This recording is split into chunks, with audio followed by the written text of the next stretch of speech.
A paz do Senhor, sou o pastor J.C. Silva com foco na lição: o plano divino prevalecerá frente às constantes tentativas de se destruir o povo de Deus, bem como em relação ao plano divino de redenção plena à humanidade, que culminará com a presença pessoal da Trindade Santa junto aos fiéis na eternidade, habitando novos céus e nova terra.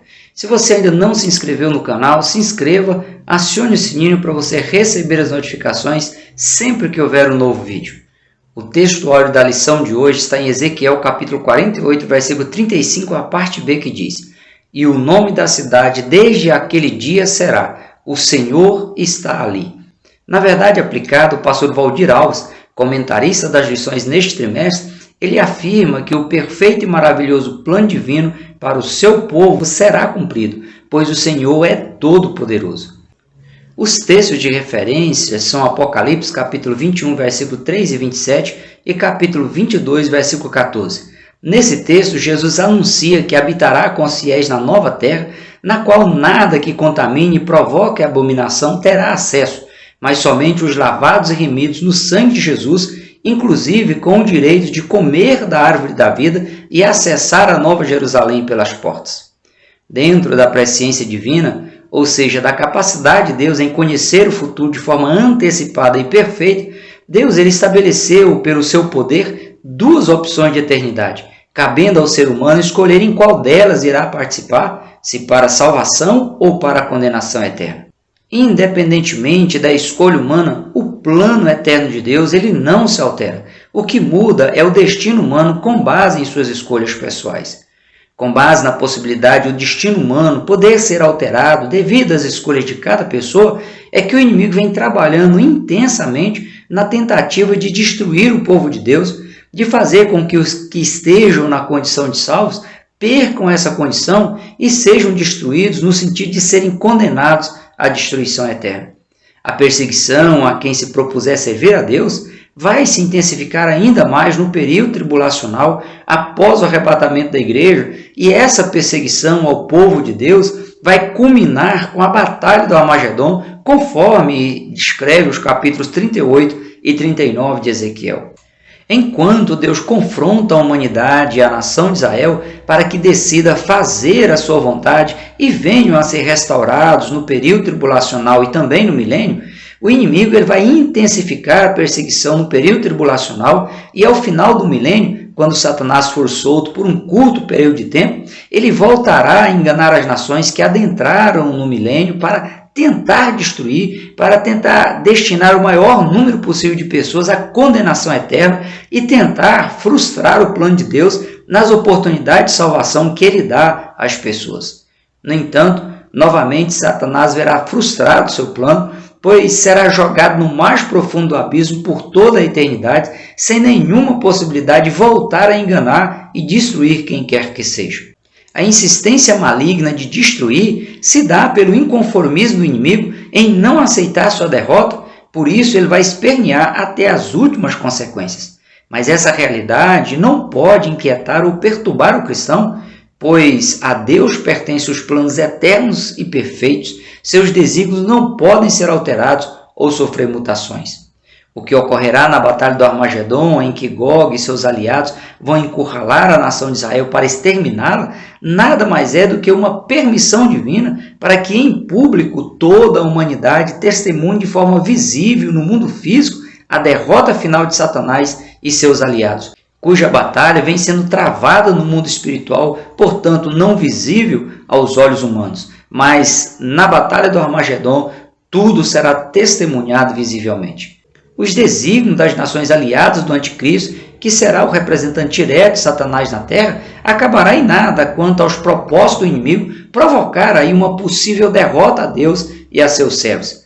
Os desígnios do inimigo servirão apenas aos propósitos de Deus em deixar comprovado que o plano divino ele prevalece eternamente.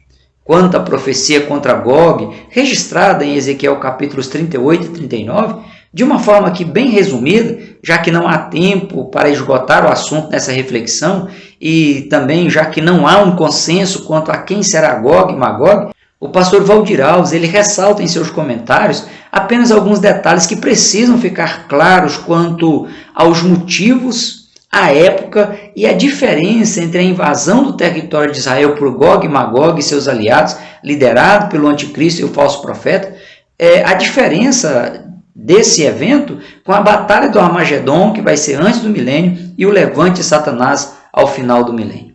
A invasão de Gog e Magog se dará no fim dos anos, no fim dos dias, ou seja, ao final da segunda metade da grande tribulação, cujo objetivo será uma guerra na tentativa de massacrar, de eliminar a nação de Israel em definitivo. Será um bando de pessoas indisciplinadas e malfazejas de diferentes localidades lideradas pelo anticristo que marcharão contra a nação de Israel e contra tudo que se possa representar ou resultar em culto ao verdadeiro Deus, Criador do universo.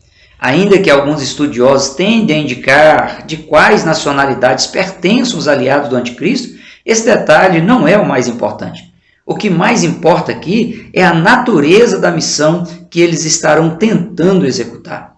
Os objetivos da invasão de Gog e Magog, além da posse das riquezas da nação e da posição geográfica de Israel, que é o centro do mundo, a tentativa do inimigo em dominar a cidade de Jerusalém, estabelecer o seu trono a partir do templo para reunir os governos políticos e religiosos por meio da religião universal que será implantada pelo falso profeta, cujo Deus a ser adorado será Satanás na figura do anticristo.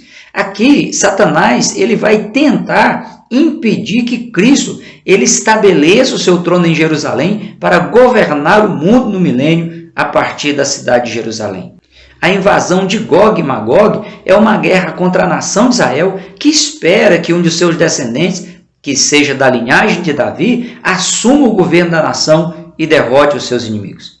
Portanto, não será ainda a guerra do Armagedon, apenas irá provocar a guerra do Armagedon, pois como Israel não terá condições de vencer o anticristo e seus aliados, Cristo ele vai se manifestar em glória e tanto o espaço físico para a batalha do Armagedon quanto a disposição do inimigo de lutar contra o próprio Cristo vão se efetivar de maneira plena. Aí sim, a batalha do Armagedon se desencadeará, culminando com a prisão de Satanás, que ao final do milênio será solto por um curto período de tempo e voltará a enganar as nações. Ao final de tudo, Deus será glorificado. E esse fato concreto pode ser sustentado pela forma recorrente com que as expressões que apontam nesse sentido são mencionadas ao longo do texto de Ezequiel, capítulos 38 e 39. O próprio fato de Cristo se apresentar para guerrear contra o anticristo, contra os governantes de Gog e Magog, contra os príncipes de Rus, de Meseque e de Tubal, será uma grande oportunidade de as nações conhecerem e reconhecerem a Cristo como Senhor absoluto do universo e podendo ser também de suas vidas, sendo alcançadas e acessando assim o plano de redenção e restauração oferecido por Deus a toda a humanidade. Observando os relatos de Ezequiel, o pastor Valdir Alves ele ressalta em seus comentários a sequência dos acontecimentos.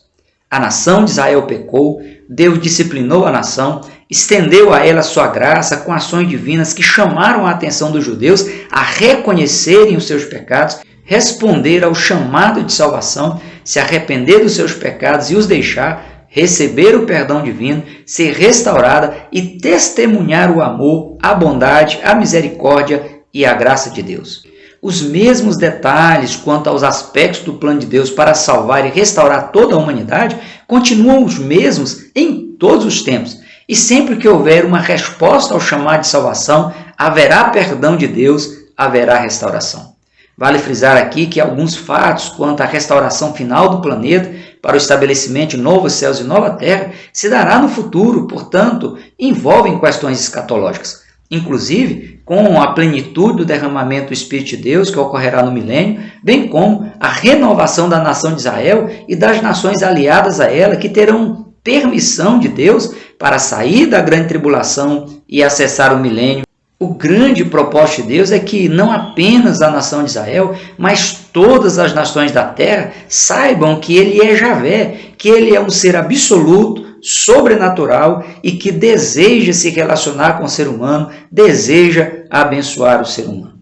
O plano divino para a nação de Israel ele é muito abrangente e vai desde a escolha da nação dentre todas as outras nações da terra, passa pelos períodos de oscilação espiritual da nação, tendo em vista o abandono da exclusividade no culto a Yahvé Adonai, que resultou nos cativeiros assírio e babilônico, passa pela restauração da nação e o retorno dos judeus do cativeiro, até o dia em que Israel será reconhecida por todas as nações da terra como sendo a nação escolhida, disciplinada e restaurada por Deus.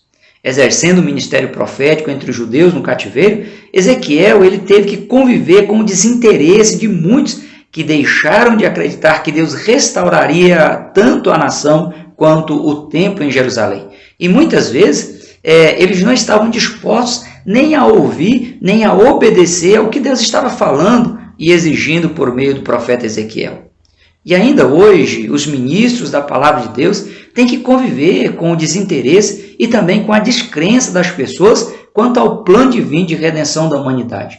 Muitos, assim como as pessoas nos dias de Ezequiel, zombam, escarnecem, fazem pouco caso do que Deus está mandando os seus profetas, os seus ministros anunciar, principalmente quando é anunciado que Jesus ele breve voltará para arrebatar a sua igreja, para posteriormente consolidar o plano divino de restauração plena, quando tudo retornará a ser perfeito como foi criado no princípio, com a única diferença de que não haverá mais possibilidade de o pecado interferir na vida dos fiéis na eternidade com Jesus. Pedro alertou sobre essa realidade dizendo: nos últimos dias virão escarnecedores, andando segundo as suas próprias concupiscências e dizendo: onde está a promessa da sua vinda? Porque desde que os pais dormiram, todas as coisas permanecem como desde o princípio da criação. Com os olhos neste texto, o escritor Michael Green ele diz que o hedonismo antropocêntrico ele sempre zomba da ideia de padrões futuros nos quais haverá uma divisão final entre os salvos e os perdidos. Isto porque, para os homens que vivem no mundo relativo, a declaração de que o relativo será levado ao fim pelo absoluto é uma ideia ridícula. Para os homens que nutrem uma crença na autodeterminação e na perfectibilidade humana, a própria ideia de que somos dependentes e teremos que prestar contas a alguém é uma pílula amarga para engolir. Ainda quanto aos acontecimentos futuros, Jesus Cristo ele também ensinou sobre os últimos dias, corroborando aí o que disseram os profetas do Antigo Testamento, os escritores do Novo Testamento, chamando a atenção dos discípulos e também das pessoas que tinham e têm acesso ao que ele falou, como forma aí de prevenção, como forma também de oportunidade de se preparar para encarar o tempo do fim, serem livres ou atingidos pelo juízo divino que serão desencadeados sobre os filhos da desobediência. Ignorar a realidade que nós estamos chegando no tempo do fim, nos dias que precedem o arrebatamento da igreja e a manifestação do anticristo no início da grande tribulação, é colocar em risco a própria salvação ao deixar de ser bem-aventurado por não ler ou por não dar ouvido às palavras da profecia bíblica proferida pelos profetas, pelo próprio Cristo e por seus ministros na terra. Assim como os judeus foram motivados pelo profeta Ezequiel a apropriarem da esperança de restauração, a igreja cristã ela precisa se apossar dessa bem-aventurada esperança e se despertar, pois os planos de Deus eles estão desenrolando tanto na vida da nação de Israel para a restauração plena, quanto na vida da igreja para a sua glorificação. Todos os detalhes do plano divino, inclusive os que dizem respeito às questões escatológicas, eles irão se cumprir de maneira cabal, pois o plano de Deus, ele sempre prevalece.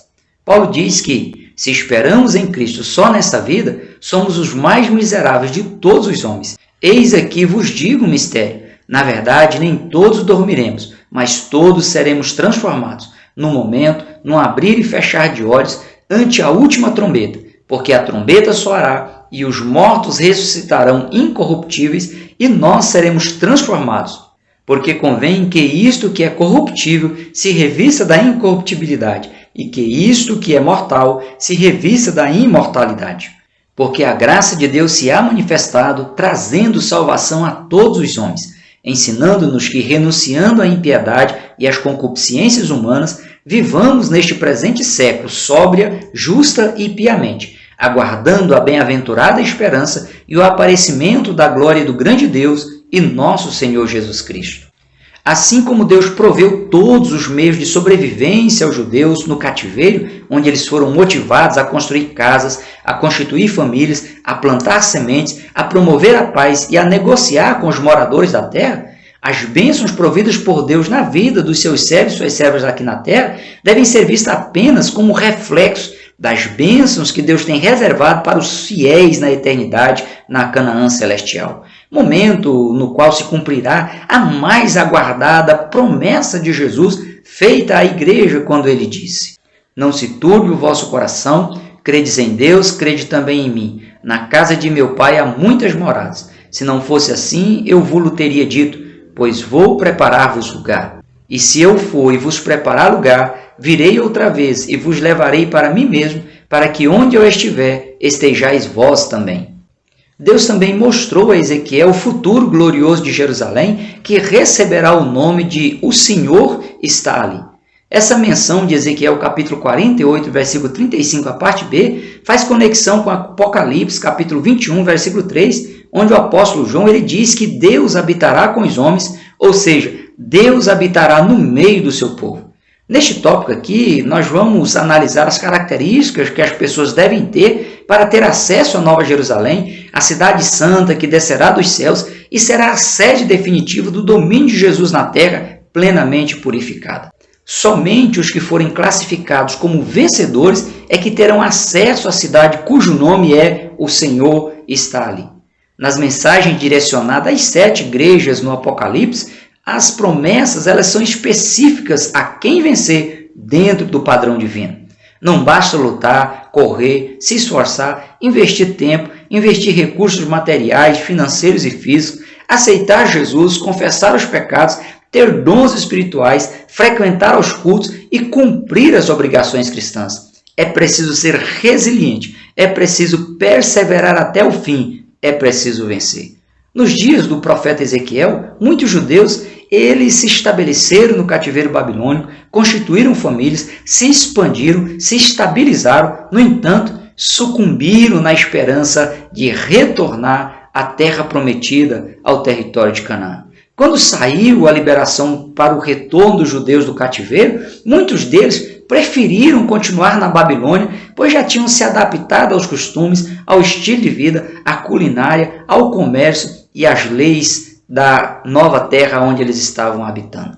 Deus deu todas as condições necessárias para eles retornarem, mas somente o remanescente fiel topou encarar e vencer todas e quaisquer adversidades para retomar a herança na terra de Canaã, reconstruir a cidade e o templo, ser o agente propagador da vontade de Deus para as demais nações, para abençoar a humanidade como representante de Deus na terra. Jesus ele proveu todas as condições necessárias para que o ser humano ele seja um vencedor e tome posse da herança espiritual reservada ao remanescente fiel. Mas só quem perseverar até o fim, quem for vencedor, tomará posse dessa herança espiritual como co-herdeiro com Jesus Cristo.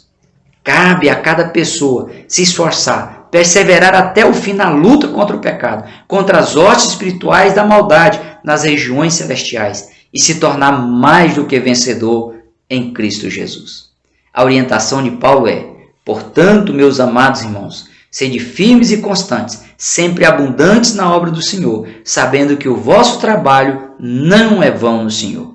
De acordo com o salmista, há de chegar o momento que, então dirá o homem, deveras há uma recompensa para o justo, deveras há um Deus que julga a terra. Para se chegar à condição de vencedor, de vencedora e receber a devida recompensa das mãos de Jesus, é preciso santificação.